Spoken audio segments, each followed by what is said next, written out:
Yeah, good morning. It's a Sunday morning. Bang bang, Ray Hill.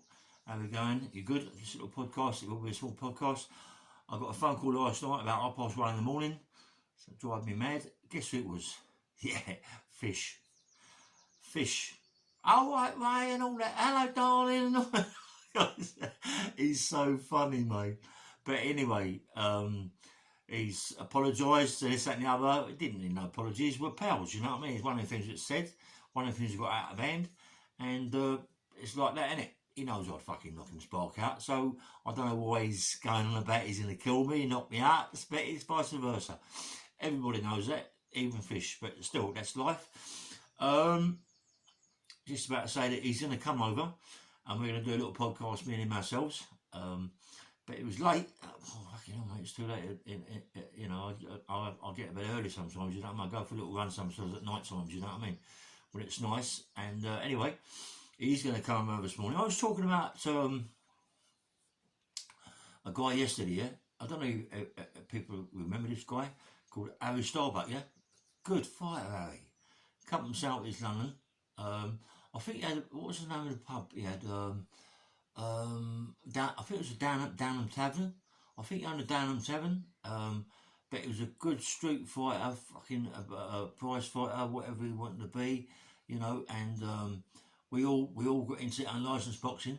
I mean, I've had see Harry fight a few times. Good fighter. I think he was going to fight Lenny at my show. He never showed up for Lenny, and I had to fight the big black guy. Yeah. But Harry didn't want to fight, and that was it. But me and Harry go back a long way. I remember once that me, Cleff Fields, and Jimmy Tippett went over to Harry's pub. I think it was called the Downham Tavern, right?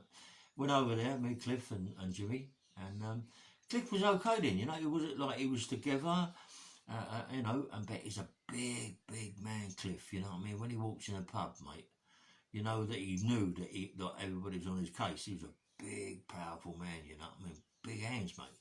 Twice as big as my hands, you know what I mean? And we went in there to see Harry about a little fight. Like Cleff Fields said that he wanted to fight Harry, and Harry said he wanted to fight Cleff, and, you know, got out of hand, shouting a bit. He don't shout much, Cleff. Cleff Fields don't say a lot, mate. He ain't got to say a lot. He's just a powerful, big man that's well respected by a lot of people. And when he walks in that pub, people you can, oh, that was Cleff Fields, you know, that sort of thing. Really, I mean, he couldn't really like hear what people were saying, but you could tell, you know what I mean? Or it might even be me, you know, like it's Ray Hill, you know what I mean? But you know, and my thing it was called Bang Bang, Ray Hill, and he gave me that. What's the name? Brian Cox, the actor, film star, director.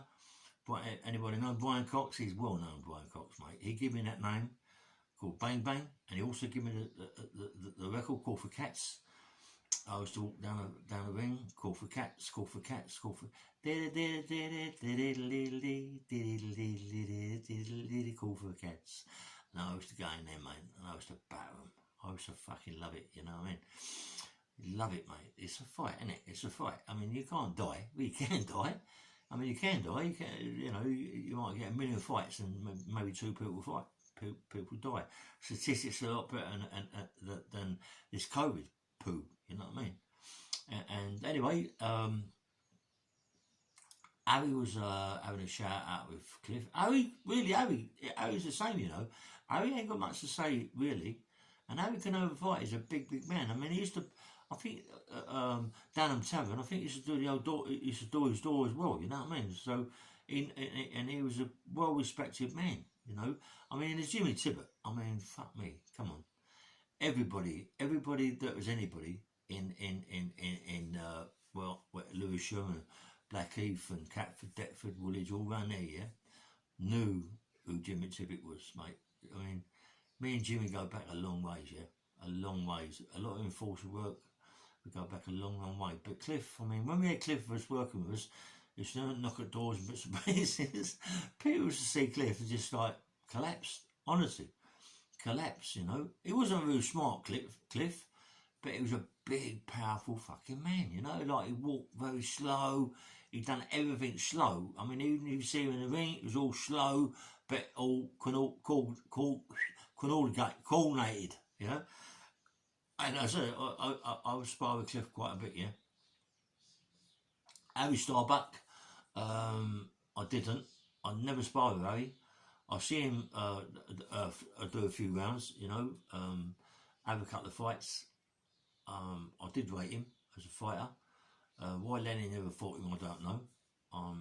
And you know, you had some quite good fighters around South East London that way. When I moved to Lewisham, yeah, a lot of fighters around here. You know what I mean? And well-respected people. You got Eddie Richardson, and Charlie was alive then.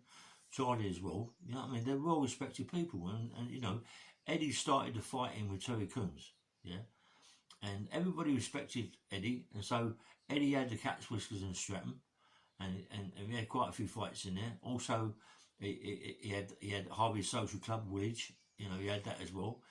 I mean, they're only small places, not so much the Cat's Whiskers, Streatham, because it's a big cinema, but he used to pack it out, Eddie. You know what I mean? Everybody liked Eddie. Eddie was a nice, respectful man. He didn't have to prove anything to anybody. He was who he was. Terry Coombs could march on Terry.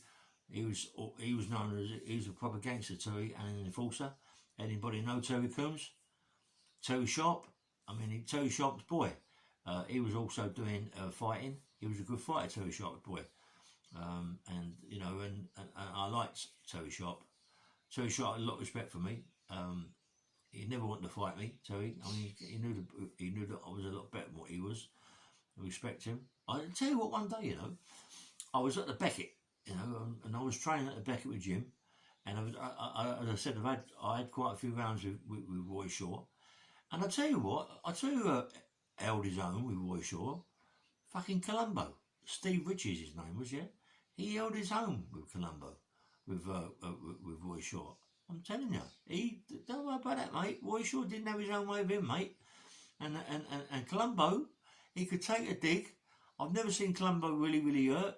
He could fucking march on, mate. He could march on. And anybody, he's dead now, God rest his soul. Rest in peace, Colombo, Steve Ritchie's. But he was a really fucking hard man. He didn't look nothing. But man, that man was a hard man, you know what I mean? And it took some... He was on my show. I had a couple of shows, I told you, in Acton Town Hall. And he was on the shows. And, you know, and he sold a lot of tickets. And a lot of people come to see him fight. I think he fought when he red dropped. Or was it... I think it was when he red dropped he fought. Or what's his name? Anyway, I mean, we had... Do you know what? There were some good fighters. You know what I mean? Street fighters, you know what I mean? And you know, unlicensed fighters. Some good fighters, you know. People don't realise, you know, like, a lot of these unlicensed fighters were like myself, yeah? Get themselves in a little bit of trouble. Well, not a little bit, or quite a big bit, actually. And can't get a licence. It's so crazy that you can't get a licence and all you do all your life is fight. It doesn't make no sense to me. What is it? I don't, you know, what have you got to be a public school boy to get a licence? You know what I mean? It's crazy. You know, like in America, as everyone knows, that in America, if you get done for any violence, you get a licence, you still get a licence, because that's what it's about. That's what it's about. You know what I mean? That's what it's about. It's about fucking villainy and gangsterism fighters. That's what it's about. You know, all the same. And I loved fighting. I mean, I loved it, you know what I mean? I loved it. I loved getting in the ring, sparring around, getting on the chin or whatever, and learning, you know? And learning, you know? And it is about learning, believe me. I mean, fighting is fighting. You got a punch, It's born with you, yeah? You don't just build a punch. It's born with you. You've got that punch for the rest of your life, yeah? You know, it doesn't matter how old you are. You might lose your speed, but you don't lose your punch. Bang, you know what I mean? You bang them on the chin, mate, they're going to go over. Don't worry about that. They're going to go over. You ain't got the speed, but you're going to go over, you know? You're not born with that punch. And I mean, Jimmy Tippett, yeah? Jimmy Tippett, I mean, I've seen him when we used to go and collect money off people, yeah? On debts. Mostly, I should think, not like 75-80% of it was card debts, gambling debts, yeah? In the spills, because there was a lot of spills around Deptford, Catford, Woolwich, and Blackheath and all around them areas, yeah. lots of spills, loads. And we used to go and collect money with debts. People think, oh, like spills, not listen, mate. They're gambling thousands of pounds. You know, some people get 10, 20 grand debt and don't want to pay it. I'm me being with Jimmy, right? And I go with Jimmy, and sometimes, come on, you've got to remember you're going with Cliff Fields as well. You know what I mean? Cliff, well, I mean, he'd stand behind, he couldn't stand in front of you, because if he stood in front of you, no one would see you. So, yeah, he had to stand at the back of you, you know what I mean? 6 foot fucking massive guy, you know what I mean? And I love Cliff Fields, you know?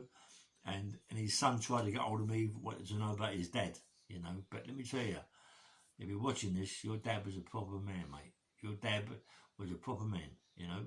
And I'm sorry to say that when he got into drink and bits and pieces, and them travellers bashed him up and stabbed him in the eye with a glass or whatever he did, and then he died, you know what I mean? He just gave up after that, yeah? But he was a powerful, powerful man. Believe me, yeah, not a lot of people wanted to fight him. I mean, he threw Lenny around the ring like a red doll, you know what I mean? And no one, you talk to people about it, you know, like come from that side of the water, North, East London or whatever, North London, all around there, around Lenny's area, as if Lenny could never get beat, you know what I mean? But I'm trying to get hold of a guy called Kevin Paddock. Sid's dead, his brother. He died in an accident, I think. Someone told me he died of cancer. I'm not quite sure. But I'm trying to get hold of Kevin Paddock. If Kevin Paddock watching this, Kevin, try and get hold of me, mate.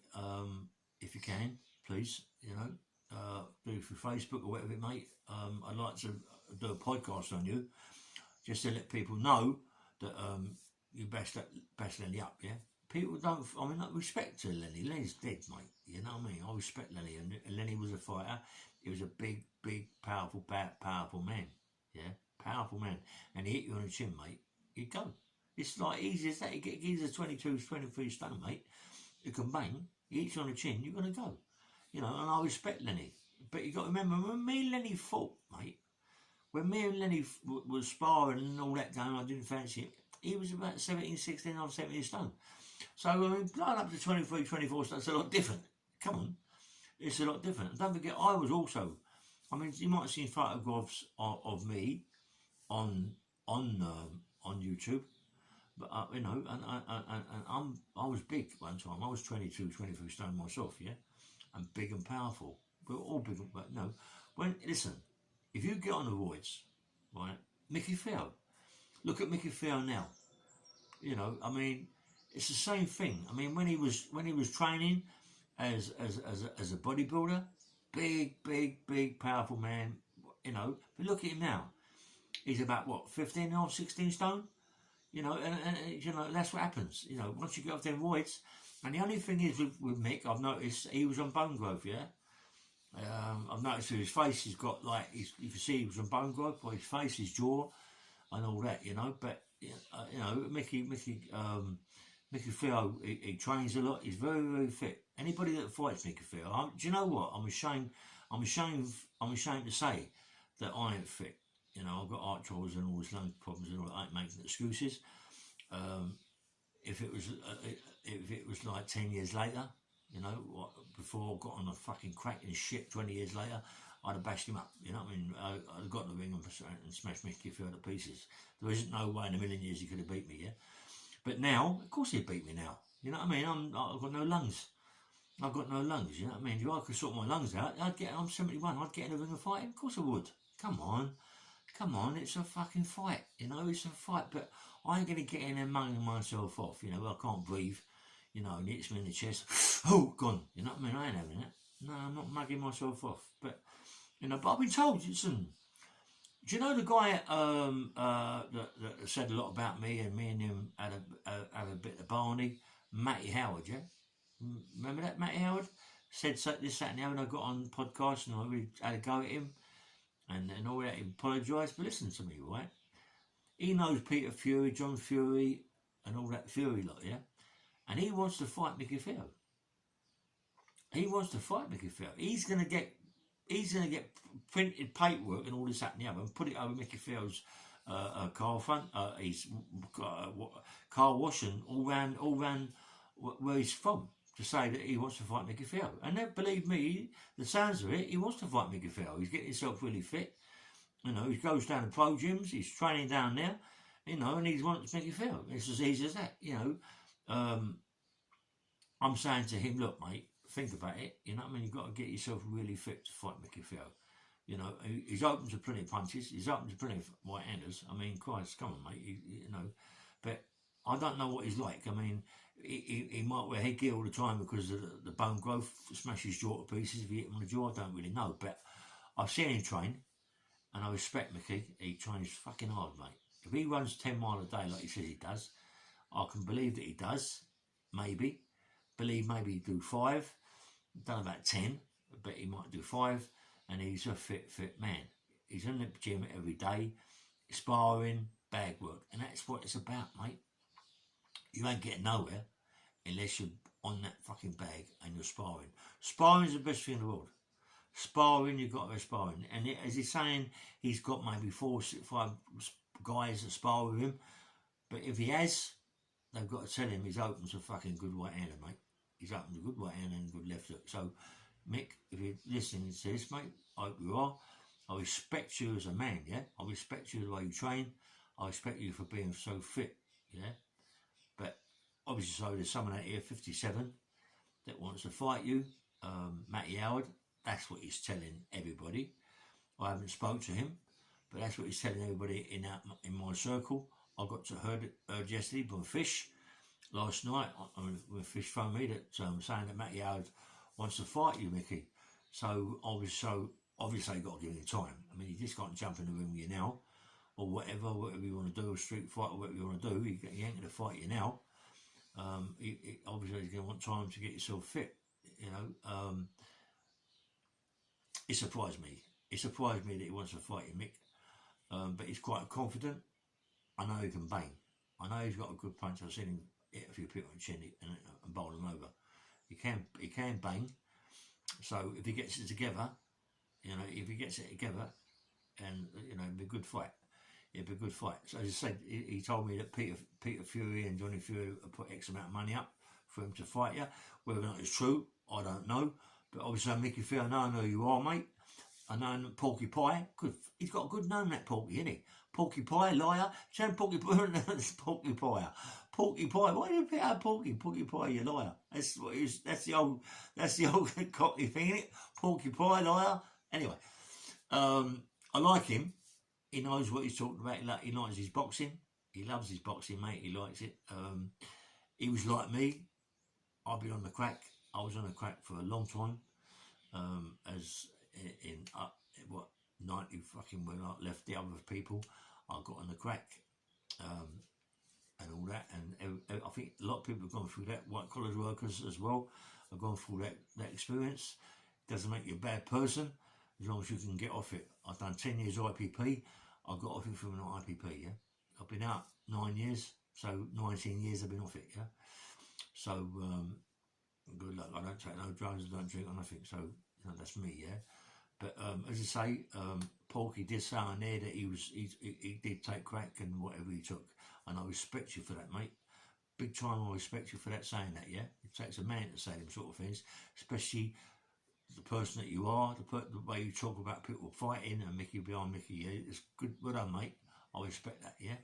Anyway, I was talking about Harry Starbuck and all that. You know, as I say, I loved Harry Starbuck, and was a good fighter.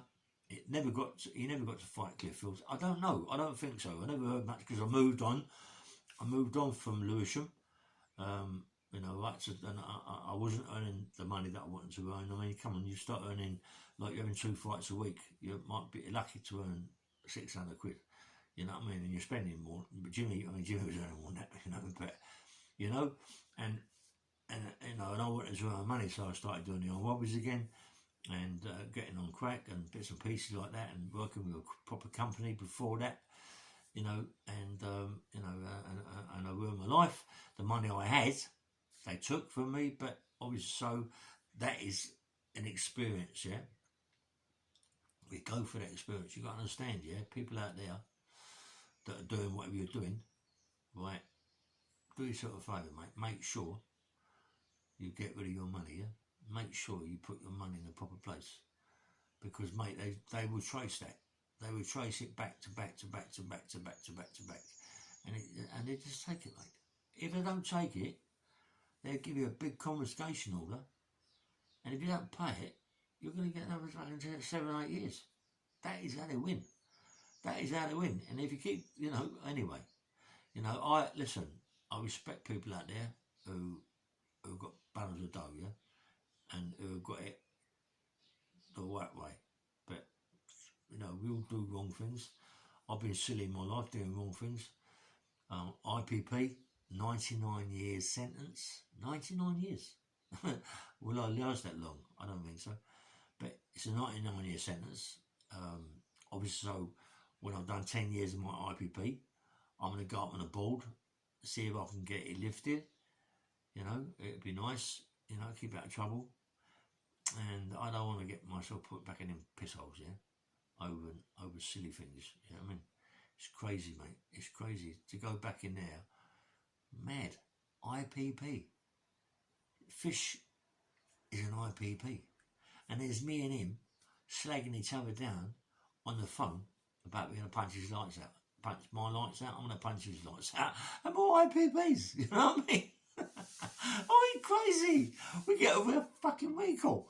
It's crazy, but look, we're pals, He's going to come today. Hopefully, he says he is. Whether or not he leaves his pants on the train, shit full of shit, I don't know, you know what I mean? I love Fish. No, he can fight. He ain't an idiot. He's done a lot of fighting in his life. He's run a few clubs, and and I wish him all the best, Fish, mate. He's entitled to go somewhere in his life. Yeah, he's had it hard. What, he's gay? Would you think he was gay? No, he wouldn't think he was gay. He isn't one of them people that walk about with an handbag and a dress. He did the other day, mind you.